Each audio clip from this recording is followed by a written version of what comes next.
Soyez les bienvenus dans l'actu. Au sommaire de cette nouvelle édition, la création d'un service technique au sein de la communauté de communes. La piscine des Aquali crée l'événement avec de la couleur dans ses bassins. Des jeunes face à l'handicap et autour de l'art. Une initiative du rail à Gundershofen.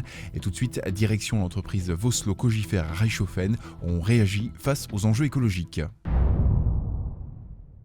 L'entreprise Vossloh Cogifer, spécialisée à Reichshofen dans l'appareillage de voies, a obtenu en 2006 la certification ISO 14001. Cette norme internationale impose aux entreprises volontaires une maîtrise des impacts environnementaux liés à leur activité.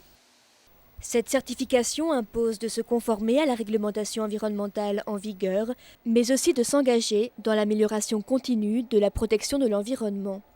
Gestion des déchets, prévention du risque de pollution accidentelle, maîtrise de sa consommation d'énergie sont quelques-uns des aspects de cette norme. Pour cette entreprise, dont l'activité n'est pas une des plus polluantes, ce choix a répondu à une logique stratégique. C'est une démarche volontariste, il n'y a pas d'obligation. Par contre, vis-à-vis de nos concurrents, vis-à-vis du marché aujourd'hui international, nous avons voulu nous démarquer et être en avant, garder une longueur d'avance par rapport à tout ça et de donner un nouveau projet aussi de Reichshofen pour monopoliser l'ensemble des salariés sur une nouvelle démarche. Le choix d'une démarche qui représente pourtant un coût pour l'entreprise.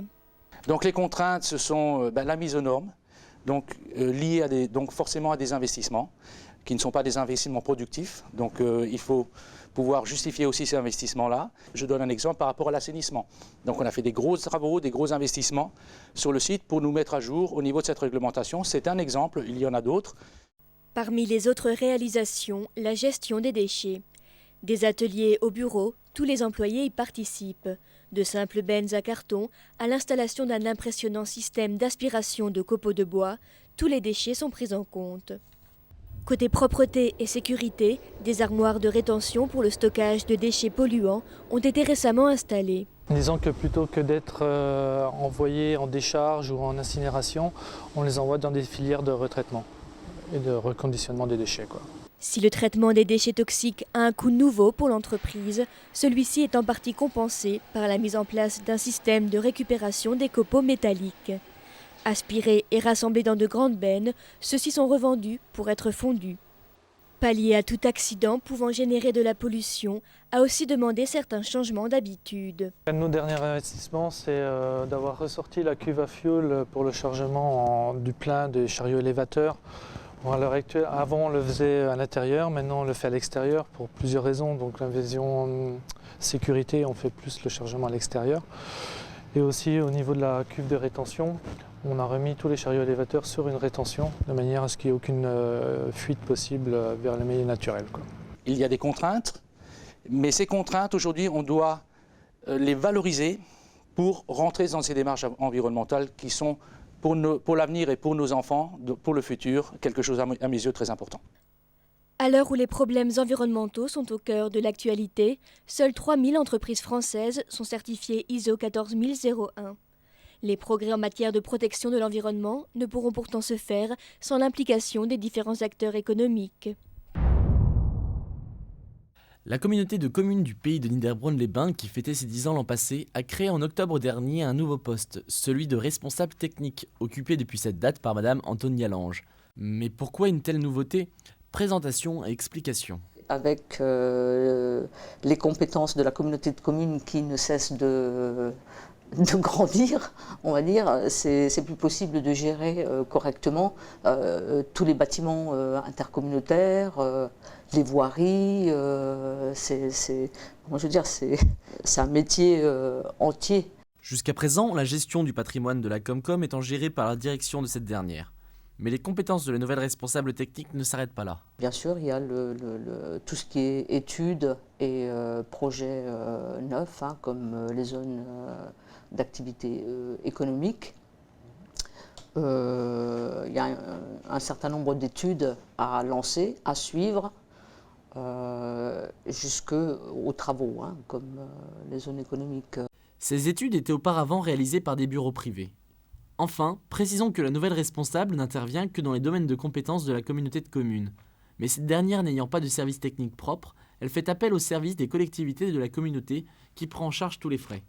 Ces services étant donc des partenaires privilégiés de Madame Lange dans la réalisation des nombreux projets de la Comcom. À la piscine des Aqualies, certains ont vu rouge, et pourtant les visiteurs, nombreux ce jour-là, plus de 500 inscrits, étaient prévenus dès l'entrée des phénomènes étranges qui les attendaient dans la soirée. Un rendez-vous privé, réservé aux différents membres de l'école de natation, destiné à récompenser leurs efforts fournis tout au long de l'année. Un moment convivial partagé avec les parents de ces derniers autour de multiples activités aquatiques, comme des baptêmes de plongée par exemple. Mais l'originalité de cette soirée a été la diffusion dans les différents bassins d'un colorant de couleur fuchsia et bleu profond qui a très vite donné une ambiance des plus colorés. Une expérience unique en Alsace qui a profité à l'ensemble des baigneurs, une technologie de colorant qui présenterait à première vue aucun effet néfaste sur l'homme, si ce n'est pour certains la sensation de voir la vie en rose. Vous n'avez pas encore goûté? Pas encore, là on en est encore au gaufre et ensuite on va goûter si elle est à la grenadine ou pas. Eh ben on a le goût de colorant. C'est un peu plus sombre que dans l'eau claire, mais c'est pas mal, c'est bien. Du côté de la direction, on se félicite de l'événement et par ailleurs, d'autres opérations du même genre devraient voir le jour dans l'avenir. Les enfants du centre aéré d'art plastique, mis en place par le réseau d'animation intercommunal, ont vécu ce mercredi une journée un peu particulière, une journée rythmée par une double rencontre. Première rencontre des jeunes du centre de Artouze, établissement spécialisé dans l'éducation et l'insertion professionnelle de personnes handicapées. Ensemble, ils ont dessiné, découpé et peint les mains de la fraternité. Une rencontre à l'initiative de l'animatrice Corinne Dillman. Les enfants, quand ils voient une personne qui est différente, où ça leur fait peur, où ils angoissent, ils peuvent changer de trottoir, ils peuvent se cacher derrière leur maman, c'est parce qu'ils ne savent pas, ils ne connaissent pas. Donc la peur est toujours là, de l'inconnu.